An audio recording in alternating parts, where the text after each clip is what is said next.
and welcome to Sustain, the podcast where we talk about sustaining open source for the long haul. Who are we? Where do we come from? Where are we going? How many innings are in an outing? I don't know what's going on with major league stuff. We're going to get into that later when we introduce our amazing guest. But before that, I want to make sure you know what this is and who the other voices are. This is, as always, a Sustain podcast talking about sustaining stuff. On this podcast, as a host, we have Jon Dorfman today, calling in from LA. Justin, how are you doing? How are you? I'm doing really good. I'm calling in from Colorado. I don't know why. Someone saved me. Ben Nickolls, how are you doing? I'm confused because I thought you were talking about cricket for a minute, and then I realized, of course, America, baseball. Yes, it is a different sport. And joining us today to talk about the greater sport of baseball, actually nothing to do with baseball, we have two co-founders of Major League Hacking. Super excited. We have Jon Gottfried calling in from New York. Hello, Jon. How are you? Hello. Good to be here, Richard. It's good to have you. And we also have Mike Swift, aka Just Swift, calling in from New York as well. Swift, how you doing? I'm good. I'm excited to be here, and I'm excited to talk about coding and maybe some sports ball references in there as well, it sounds like. Maybe. I just think, like, every time I see Major League Hacking, I'm like, hey, is this a baseball thing or a hacking thing? Why don't we start there? What is Major League Hacking? How did you found it? What's its history? So Jon and I both had very roundabout journeys into tech. I will give my very abbreviated version of this and have Jon introduce himself to this narrative. But back when I was in high school, I had never thought about being a programmer. I actually really wanted to be a lawyer desperately. And I don't think I actually knew anybody who was a programmer either at the time. But back then I'd been running a small landscaping company in my hometown, paying my bills and actually spending money and things like that. Time came to go off to university, and I realized that I needed a new job. Can't really bring a lawnmower to a dorm room after all. So I did the thing that any enterprising young university student would do. I went on the job board for the school, sorted the jobs by how much they paid, and I applied for all the jobs that paid the most, thinking that was a really great strategy. Of course, no one wrote me back, save one company who, in hindsight, must have been desperate because they literally reached out to me about a coding job as somebody who had never coded a computer before in life. Not only that, but to write accounting software for the company as the only programmer in PHP.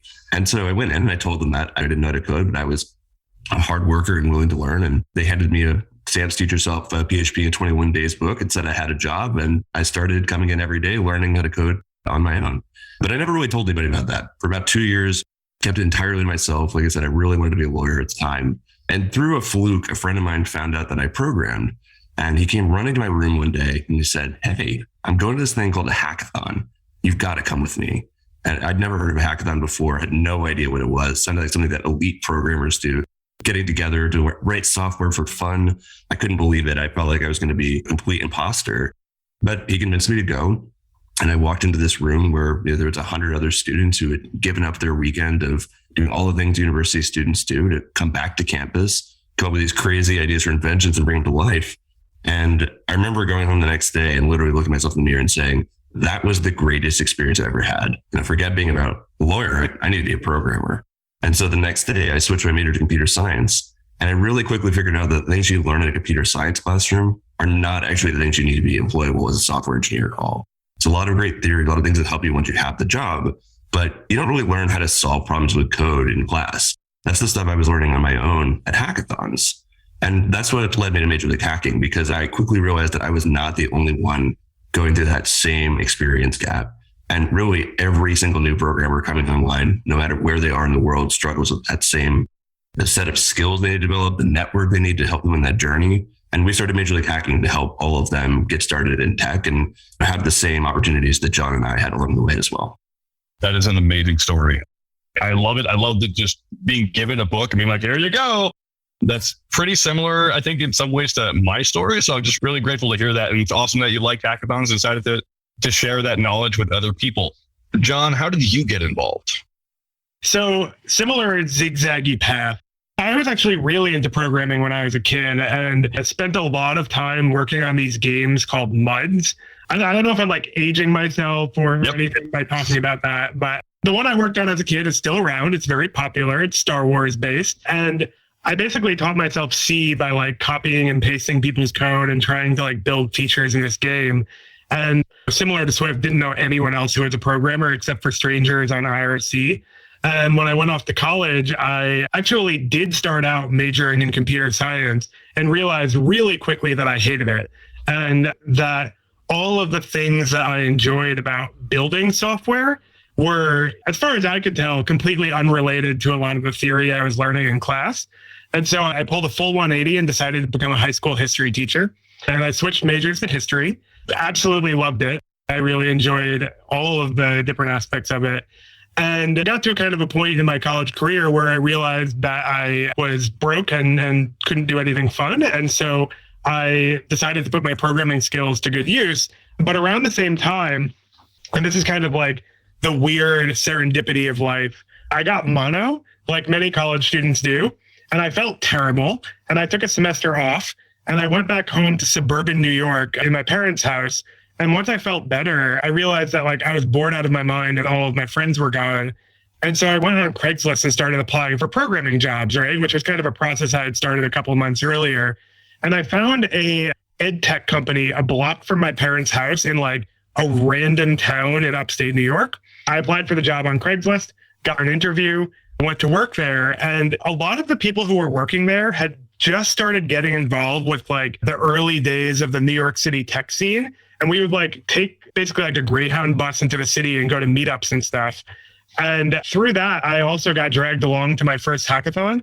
And I realized that it was this really kind of like novel group of people who were not really what I assumed programmers to be like. Like I really had this stereotype that people were like the movie Office Space, where they kind of sat in a cubicle and hated their lives. But it was this like really eclectic group of like musicians and programmers and like crazy, like funky hardware hackers who were just like building cool stuff because they enjoyed it. And that really like drew me back in and really made me passionate about like the community side of tech. And I still graduated with a history degree, but I immediately had a path forward to like meeting people and building connections with people. And it wasn't all about computers, but everyone like shared that passion. And I don't know, it was a really important moment because it helped me understand that people could kind of use technology as a means to an end, and that they could have other interests and other passions. And it wasn't all about this kind of like monolithic pursuit of tech for tech's sake.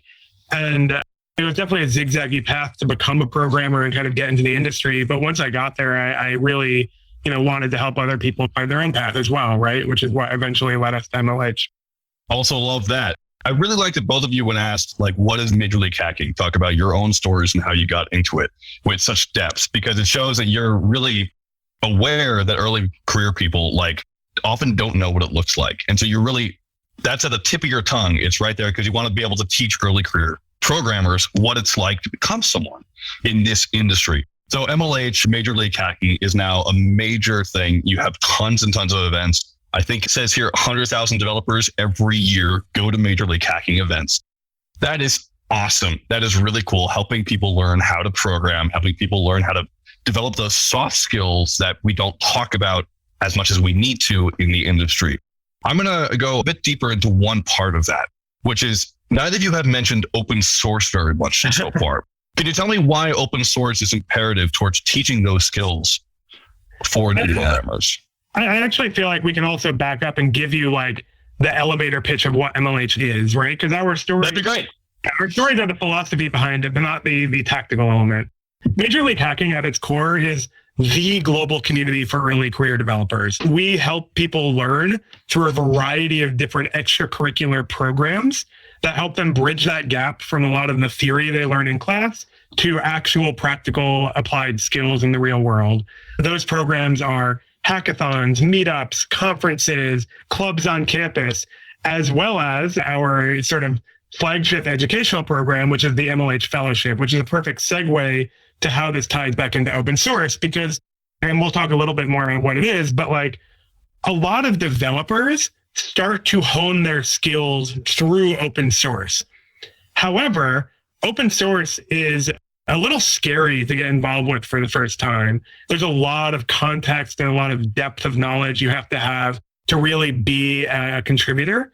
And what we found is a massive portion of our community, which, as you mentioned, is in the hundreds of thousands of people, wanted to do open source, but didn't understand how to do open source. And none of their professors or classmates understood how to either. And I'll let Swift tell the story of the inception of the fellowship, but it really grew out of a need that we saw within our community over the last couple of years. What's really interesting, right, is Jon and I both share personal stories about how these types of events, this type of community, changed both of our lives. And you hear hundreds of thousands of people and you're like, oh yeah, like that's a large community. But the thing that really puts into perspective for me is something like 1 in every 3 new programmers coming online in the United States this year are alumni of our community at this point. And that should speak to the scale of this problem, right? Like this is not something that is niche and few and far to be between, but literally every single new technologist goes to the same gap of trying to figure out how to take the things they conceptually understand and actually be able to solve that and apply real problems, And I think the fellowship really speaks to that too, because you got to roll back the clock a little bit, like right at the beginning of the pandemic. And the Major League Hacking community to this point had been historically entirely driven by in-person events experiences. And things were changing, right? Like our community was not able to gather in person. I think in 2019, we had something like 1,400 in-person events globally in the past 12 months during that year. And we started hearing from literally tens of thousands of people in our community telling us that not only were they losing these in-person experiences on campus that MLH was helping to create, but now their summer jobs and internships were also collapsing out from under right beneath them as well. I think all told, something like 40,000 people in our community lost a job or an internship during the summer of 2020 due to COVID. So we put our heads together, with some of our close partners like GitHub, like Facebook, like Amazon, to come up with a program where we could actually help those students who, had lost those opportunities they were counting on to actually be able to apply themselves working on something that was production quality that made a tremendous impact on their career and other developers around the world. And we thought that the best vehicle for that was open source because, as Jon said, when we talk to our community, there is a massive interest in getting involved in open source. Something like 90% of the developers in our community say that open source is important to them in their career. But only a fraction of them, less than 20%, have actually even managed to go and contribute to open source. And so by creating a 12-week fellowship program where they could learn to contribute open source with other developers under the guidance of expert mentors, we were able to create a system that enabled hundreds of people to come in, get exposed to open source, learn the best practices, what it meant to be a great open source citizen, and then walk away at the end of that 12 weeks with a major contribution to an open source project that's used by thousands or millions of end users around the world afterwards. It's been incredibly spectacular to see the results of this program. I think a pretty good heuristic that Jon and I think about whenever we're launching new things like this is if we would have wanted to do it when we were just getting started in our career in tech, it's usually a pretty good signal. I still want to do it to this day. So I think it's even better signal that something really compelling. But yeah, I mean, my journey into open source was really rough. It took me a long time to get started. And I got very lucky. A few people took me under my wing, and we're helping to create a program and a pathway for any developer to be able to get started in open source and have that network and, the educational resources to support them in that journey. That sounds absolutely amazing.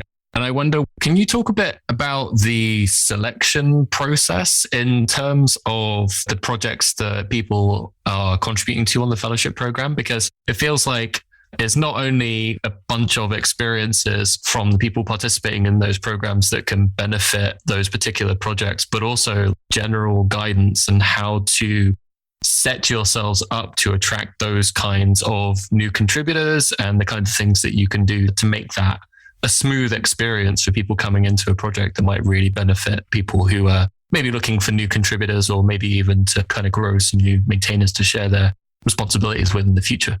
So we basically have a pool of different projects that we match fellows to every single cohort. And we do 3 cohorts a year, spring, fall, and summer. Those projects are a mix of invited open source maintainers as well as company-sponsored projects. It's kind of an interesting mix because you get this really wide variety of topics and technologies that people end up working on. We've seen everything from core libraries that are used by millions of developers all the way through a really niche plugin or use case that is just like a core feature for one important application. And those two situations often provide equally valuable learning experiences. And I've kind of like started to distill it down to, I don't know, like one like pedagogical thesis, which is that when you're a early career developer, one of the most important things you can learn is how to familiarize yourself with a code base you haven't seen before and get up to speed on contributing. And for many people, that happens when they get their first internship or job with closed source software, reading all the docs, making their first pull request internally. But you can learn the same thing through an established open source project. And so we find this mix of projects really beneficial. To give you an example of a couple of projects, like we have people contributing to Flask. We have people contributing to a bunch of stuff in the React ecosystem. We've had people contributing to like Jupyter and Jupyter Lab. It's this really wide variety of really interesting projects. And I would say the main criteria for bringing in projects is that the maintainers themselves are excited and passionate about working with early career developers and contributors. And it's certainly not a zero time commitment thing for them to be involved with, but it is a pretty minimal time commitment because we have our own structure of mentors and educators and program staff who sort of shepherd people along this journey. And the maintainers end up coming back to us and really having an incredible experience. And many of them we've been working with for years now. The other thing I want to throw in here is I think this unintuitive secret that makes a lot of sense when you think about it, but may not be an obvious component of something like open source. Imagine you're hiring a new developer and your stack in the front end is React. And you can find all kinds of people who have used React in a personal project. They have gone through tutorials. Maybe they've done some projects in it. How hard is it to find somebody who's actually written code that's been contributing to the React core code base that you and your team are already using in production? That's like one of the greatest resume boosts you could ever ask for is an early career technologist. And I think if we can align the skills that employers want to see with the open source technologies that need support and that we all depend on every single day, as a winning recipe for us, not only finding an amazing talent pipeline that can span the entire world and has a meaningful impact on all of us every day through those contributions, but it also helps ensure that there's a sustainable ecosystem around open source. It's more approachable, and that the generation of developers that we're all going to be depending on in the future already have open source as part of their native language that they're using every single day. Yeah. And the coolest thing about it is that like when they're interviewing for jobs, fellows can literally show someone the code they worked on, right? Which is never true of a closed source internship where they can talk about it in generalities, right? Which is super different. And honestly, for people who like don't go to top tier schools or don't live in a country that's like highly desirable from a hiring perspective, that really does set them apart, is being able to point to something they built. Take this a step further. Mike McQuaid, who basically founded Homebrew, has a really interesting post which says, "Stop helping first-time contributors." This is back from 2019. I'm thinking about the process of mentoring new contributors to start contributing meaningful contributions. And that's great. And that's awesome. And I love it. And thank you so much for going into depth about that. What happens on the other side? What happens when they either get the job and then can't do open source anymore because they have to do it in their weekends and it's not paid, or they have something else going on, like a kid, right? A lot of open source happens by people who look like most of the people in this room, privileged white dudes who have the time and ability to do this sort of work.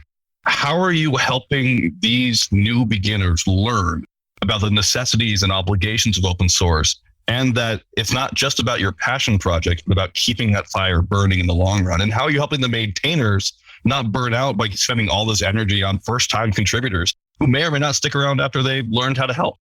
Yeah, it's a really good question, right? And I think the sustainability of bringing new people into the ecosystem is actually the question at the heart of it, right? Which is there a way that we as a community around open source can create sustainable pathways that don't ultimately net out in burnout among maintainers, constant churn of developers, and so on down the line?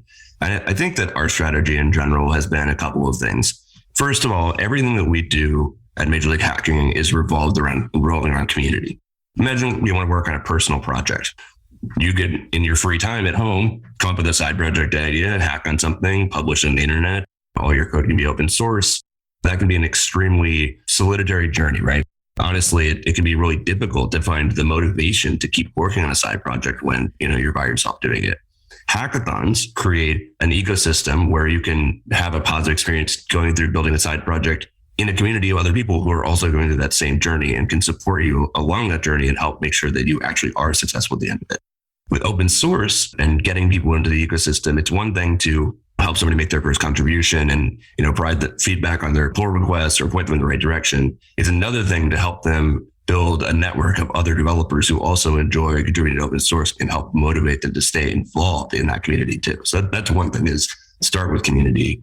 I think the second thing, to your point around increasing the diversity in open source and helping to bring new contributors who might not otherwise, have found their way to open source, also starts with community in some way too.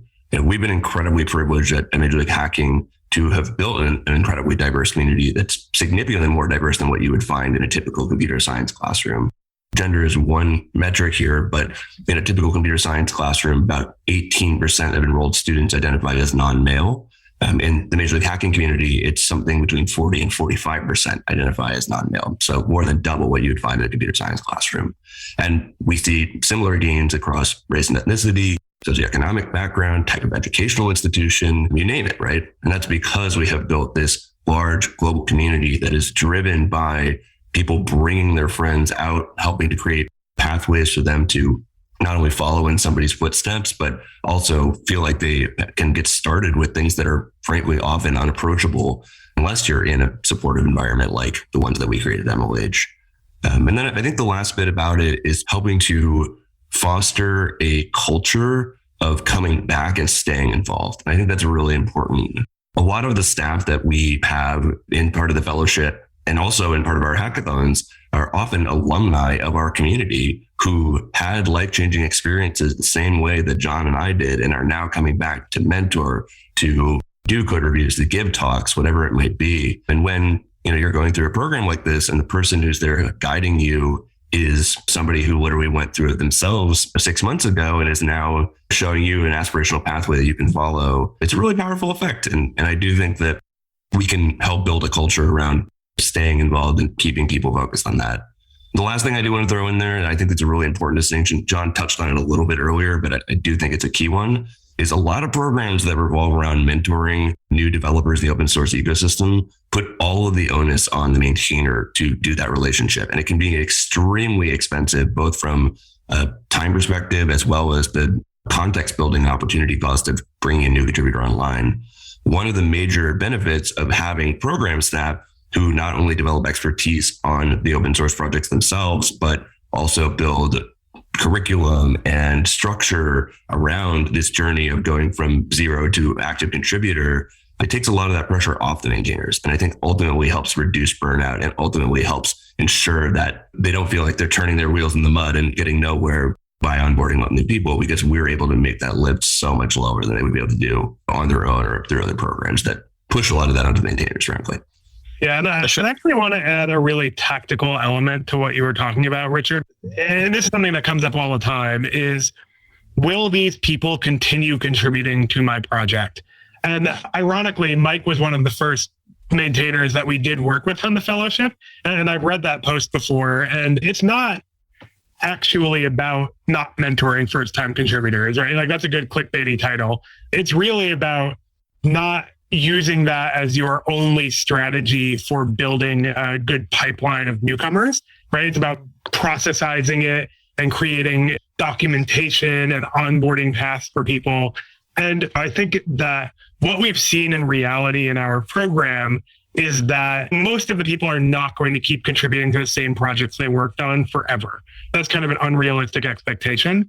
What does happen is they build the muscle and the familiarity with how to learn a new open source code base and the comfort level to actually contribute to it. And in all likelihood, their job is not going to be a full-time job working on open source when they go into the industry. However, they now have that confidence where when their company is using a project that depends on open source, they can go in and fix the problems that everyone's having, right? And actually work on issues in a meaningful way and do that as part of their job, because not everyone's going to want to do this as a side project. Not everyone has that luxury, but once they know how, it becomes much more accessible and does become a repeated habit over time across a wide variety of projects. And I actually think that's one of the most important skills to build as a new developer is just your willingness to actually get involved and help people fix these problems. And often that is the seed for future maintainers or future open source projects, is people who have had that experience, understand what it's like, and are familiar enough to replicate it. One of the things that happened in March of 2020, a lot of emotions and a lot of, oh my God, what is going to happen to everything? And for those who don't know, I've worked with MLH in the past on sponsorship deals and this and that. One of the things I was thinking is like, what is going to happen to MLH? The fact that you're still here in 2022, how were you feeling when the whole pandemic first started? And how did you get to 2022? What were the transitions you had to make? Because obviously it had to be pretty drastic. It was scary. It was really scary is the honest truth, right? I don't know how else to say that, but it was a lot of uncertainty. I think, as I said, we were 100% driven by in-person events and gathering people in physical spaces that were large and had hundreds of people from many different schools all in the same spot. And there's a lot of power in those experiences. They're obviously not feasible or haven't been for the last several years. And it required us to completely reinvent everything we were doing at MLH. I think the secret of it all, though, is for years, people would describe MLH as a hackathon company. And I'd always say, we're not a hackathon company. Our job is to empower the next generation developers and help them launch their careers. The main way we do that right now is hackathons and is events. But as our community changes and as their needs change, we will change with them to be there, supporting them on that journey in whatever way it makes sense for the community. And over the years, that's certainly evolved, right? We went from doing just hackathons to supporting workshops and conferences and other types of events. And today we now have the fellowship program, which has become a massive part of MLH's overall business. And I think that they're just different ways of helping people go from 0 to 1. It's really about helping people find that opportunity for applied experience. And when we were trying to figure out what we were going to do, we did exactly what I would advocate for anybody else in our situation to do, which is go and talk to our community, listen to what they have to say and what they're looking for. And when you have 10,000, 20,000, 40,000 people emailing you because there's something going wrong in their life and they want your help, and those same people are emailing you and saying, hey, I feel like now that I can't go to hackathons, like something is legitimately missing from my journey here and I'm not getting what I need. It's both a good signal that you have something that really is working, but also it can be a really strong guiding function to help you find the things that, ultimately wanted to do. And our community mobilized around doing digital events. They mobilized around the fellowship. I think for that first fellowship class, we must have had 20,000 applications from developers in our community to go through that program. It was no small amount of interest. I think, it was all about listening. It was all about being open. We completely reinvented everything about what we did. And as you said, we're alive and kicking and honestly bigger and stronger than ever. And I think that's great. And I think the needs of an early career technologist do not go away just because this pandemic on. And we as MLH have an obligation to keep supporting them on that journey in whatever way we can. Love it. Now, Jon, how did you feel? So for context, I work on a lot of our corporate partnerships, and I imagine a lot of the people who listen to this, are somewhat involved with communities or foundations or organizations that depend on those types of partnerships. What we found is that because the need from the community to gather and have social interactions around technology and learning did not go away, that the ability for companies to interact with them also did not go away. People did have to change how they thought about it and what their strategies were and how they approach being involved with the community, because it wasn't about having a table on a hackathon or a conference and having these really nice serendipitous interactions with people anymore. It was more about, how do you create an engaging virtual workshop? How do you have asynchronous discussions with people? How do you foster learning through things like tutorials or screencasts or live coding? People really did have to change how they thought about it, but none of it went away, right? The need didn't just disappear overnight. Maybe the strategies changed, but I was certainly scared in the first handful of months, but I was definitely reassured by many of the conversations I had with people at developer relations teams or open source program offices that we worked with, where I would get on Zoom with them and say, hey, like, what are you all doing? Like, how are you thinking about this? Like, how can we keep working together? Their main response was like, we're all figuring it out together. And I think that has, I don't know, like it's really strengthened a lot of the relationships we've had. It's really strengthened a lot of the programs that people have had. It's certainly not been an easy road, but it's worked. And in the last year, a lot of the changes that we've seen in virtual events and sort of how people gather have actually been incredibly beneficial for a lot of people. And I think even once we get back to some semblance of normalcy where we can gather in person, I think that digital events are not going away and that there's a level of accessibility and especially global accessibility that is incredibly important. And I think that in-person and virtual gatherings will have to coexist because they serve different needs. Now, with that said, the future of events, I've read different takes here and there. Some people are burnt out on digital or not in-person events. Honestly, I've been talking to a lot of event people and I see kind of like a hybrid approach going forward. What's your take on that? What do you see? So for years, MLH had a hybrid remote in-person team. So forgetting our events for a second, but we had our headquarters in New York. We had a small office in London, a handful of people, and we had one or two remote people over on the West Coast in California and Seattle. And the biggest challenge that we would encounter as the team was growing is that there'd be a group of us in person somewhere, whether it was in London or New York or wherever. We'd have a conversation and then we would incur this tremendous overhead of having to work on figuring out how to communicate all the decisions that got made and what happened to everybody who wasn't physically in that room. When you have a fully remote team, that kind of asynchronous communication that's widespread is default. It's part of your behavior. And when you have a team that's 100% in person, you don't need to incur that cost. Those same costs that we've been dealing with remote work apply to events as well. There is a tremendous cost for an organizer to both have to work with an in-person audience as well as a digital remote audience. And the best thing you can do is probably separate responsibilities and treat them as two separate events that you're actually organizing simultaneously. And in fact, some of the best conferences that I've been to that have had both in-person and remote elements to it, I've literally treated them almost as effectively as two separate events that happen to share some level of the same content. Similarly, anytime you're trying to create experiences between people in person and people remote, there are recipes for failure that are going to come up frequently, right? And so again, just really focusing on serving the audience that you're focused on at that moment is probably the key.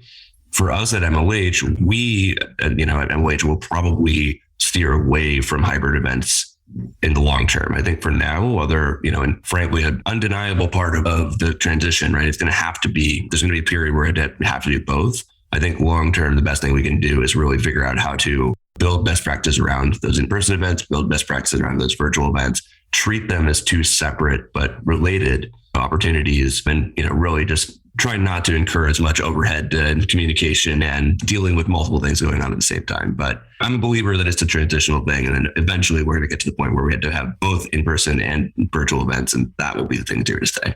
What do you think is still missing from things like the fellowship program and potentially some of the digital events? And I say that as currently a group of software developers who don't develop software on a daily basis. And for me, a lot of the benefit, I think, of participating in those hackathon events are having concrete potential problems that you are looking at solving together. Whereas often when we're kind of talking about open source, we're talking about infrastructure and those users are potentially like abstracted away a little bit. So do you think that there is anything that's currently kind of missing either from the fellowship or from some of the more digital events that have that kind of focus? And what direction do you think you might be able to go to address some of that? It's really hard to know what challenges we're seeing in virtual events are related to digital event burnout, which I think we're all feeling a little bit just sitting on Zoom all day long every day for the past couple of years here. And the difference between the initial energy and excitement around digital events compared to where we are now. And so it's hard to know what of that is just like cultural effect because of the, massive initial spike and the kind of forced, uncomfortable situation that we've all been in for so long. I think it's going to even out quite a bit. But my instinct says that the things that are missing from these experiences are the personal elements. Like, I think it's very easy let's imagine a remote hackathon, or even the fellowship is actually probably an example of a solution to this problem. But let's talk about a remote hackathon. In all likelihood, you probably are going to participate with people who you already know. You may be all participating from home, remotely and separately. And the number of interaction points that you have with other attendees at these hackathons to build your network, learn about what they're working on, engage with a mentor who might help you find your first job when you graduate, whatever it might be, those are significantly more difficult to create those moments versus in an in-person hackathon where we're all in this same physical space under 24 to 36 hours. There's a lot of moments where those kinds of magic sparks can fly. Now, in the fellowship, we did address this on some level because we organize people into cohorts. We call it a pod. It's somewhere between 4 and 10 people who go through the 12-week journey together. You don't know any of those people before you start, and they become effectively your teammates for your project, as well as just your network helping to support you as you're learning to contribute to open source. And as part of that, we do things like having every single person in one of those pods do a one-on-one with every other person in the pod. I'm teaching them how to, in the remote world where we're not going to have the serendipity of the water cooler, be able to build those relationships that ultimately are one of the most special parts of these types of experiences. And I think that creating sustainable structures around helping people build those relationships and really have those personal elements not get lost in our digital events is the thing that we all need to figure out. And again, I think we've found some interesting structures with things like the fellowship, which are more cohort based and present some of those opportunities. But I'm really interested to see how that shakes out for virtual hackathons or workshops or any other event format that may not translate as well to the longer term cohort based type relationships. I think that's the thing I would be most concerned about is how we keep virtual events personal.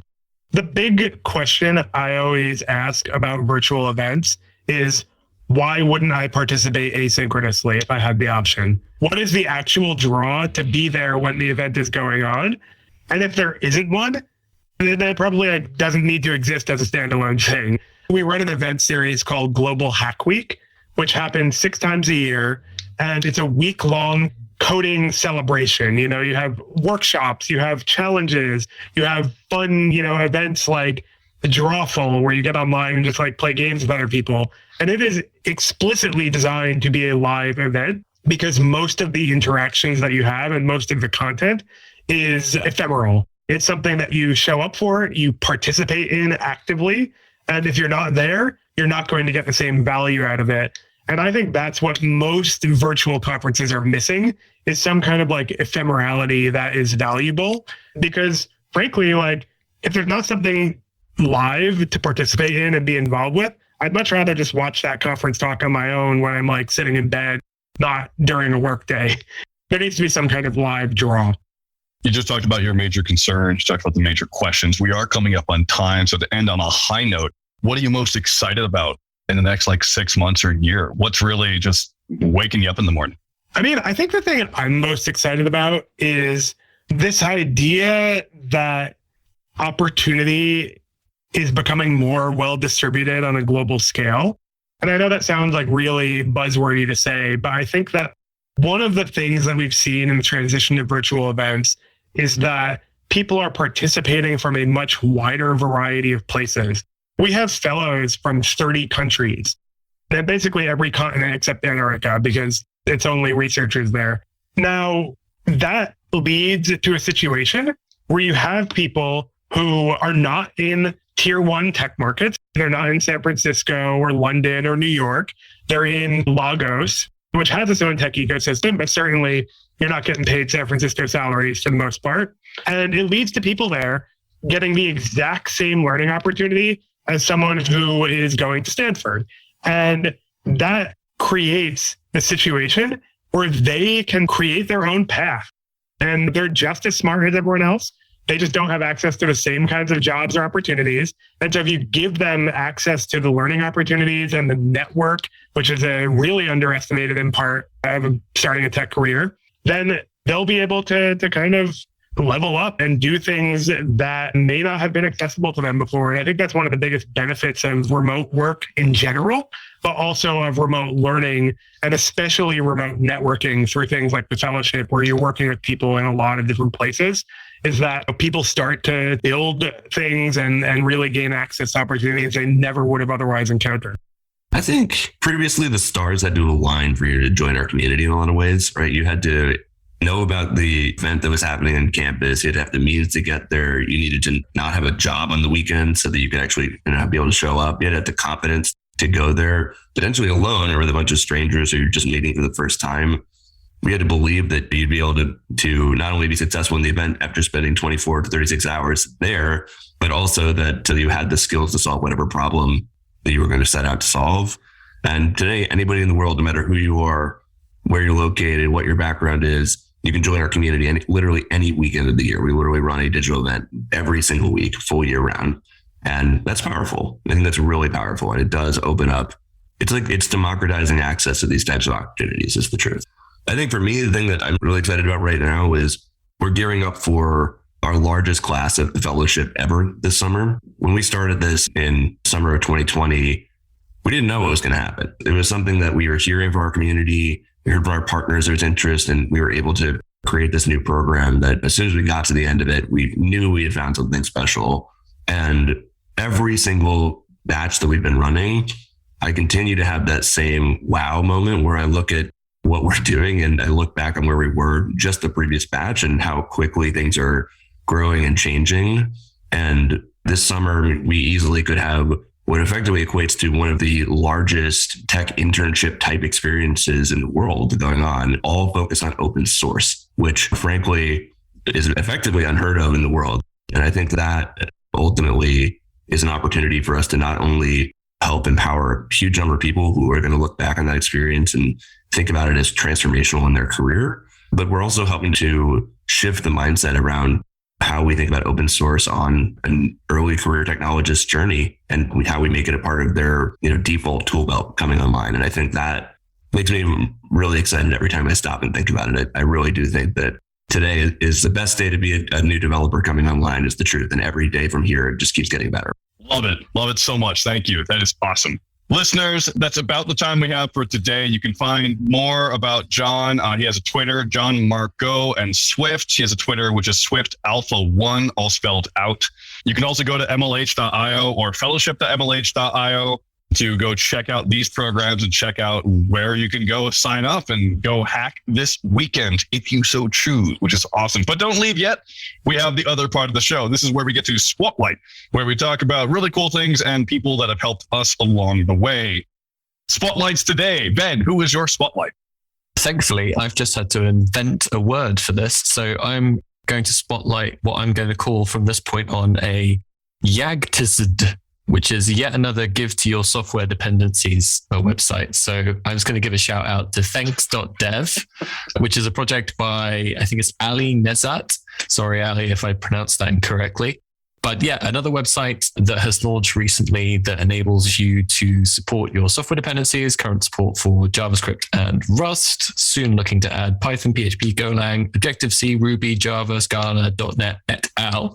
Yeah, check it out. I'm just glad that there are more of these types of websites that exist on a monthly basis. Hopefully we'll get towards daily at some point soon. Thank you. Awesome. Thanks, Dev. Justin Dorfman. While I don't code that much anymore, I got to say, there's this, if you use a Mac, go to fig.io, F-I-G, and it's like your terminal reimagined. It's like VS Code style autocomplete, and it speeds up finding things. So yeah, fig.io. Thank you.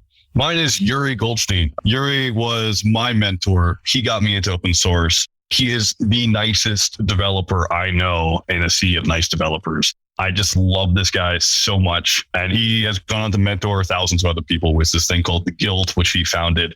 If you're into GraphQL, Meteor, or Apollo, go check out Yuri's stuff and just try and meet the guy. He's just so pleasant to be around. And I just love his joie de vivre. He's also been a mentor at various hackathons, probably at MLH ones. So Yuri is the best.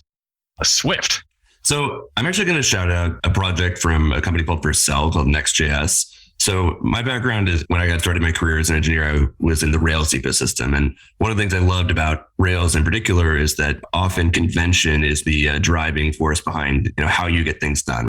Whereas in the JavaScript ecosystem in general, there's a lot of different ways to accomplish the same solutions to different problems. And so you end up with a lot less consistency across them. One of the things I love about Next.js in particular is they have this examples repo or folder inside the repo that has a ton of examples that they are very well maintained on how to do popular integrations between Next.js and basically every other JavaScript library you could think of.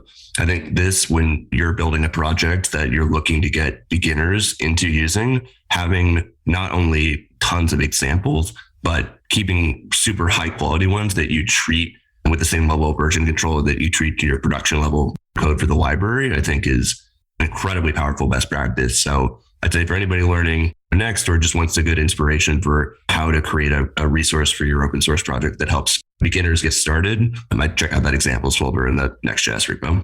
Awesome. Thank you. I'd actually like to shout out a specific maintainer that has been supporting people. So we had a partner of ours, Royal Bank of Canada, come to us and be like, hi, like we have this obscure Jupyter Lab Git extension that we love, but we haven't been able to find the maintainer and we really want to like sponsor fellows to work on his project. And we cold emailed this guy, Frederick Cullenval, which I'm probably mispronouncing his name. And he responded in like the most enthusiastic gung-ho way about helping new contributors and really getting involved. And he ended up being like, for someone we had never met before, an incredible mentor. He gave people all of this really fantastic feedback. He gave people all of these really good like learning resources, helped people understand his stack, how Jupyter worked, how Git worked, all of this really in-depth knowledge from years of being a professional software engineer. And the fellows ended up like making some real contributions to the project, and it's getting used by thousands of developers out there. And there's a lot of other maintainers like that. I probably don't have time to list them all, but he was someone that stuck out to me in particular for enthusiastically responding to a cold email and turning out to be an incredible mentor. Love that. Swift, Jon, it's been great having you on. Thank you so much. I wish all the best for Major League Hacking and all of the people you are supporting through your awesome work. Please keep it up. Listeners, if you have any thoughts, please throw them at us. Do so on Twitter or by email, sustainoss.org. Always looking to hear more about how we can make the world more sustainable, especially through things that help lift other people up. Like it sounds like MLH is doing an awesome job at. So thank you again so much for coming on, Swift and Jon. Take care.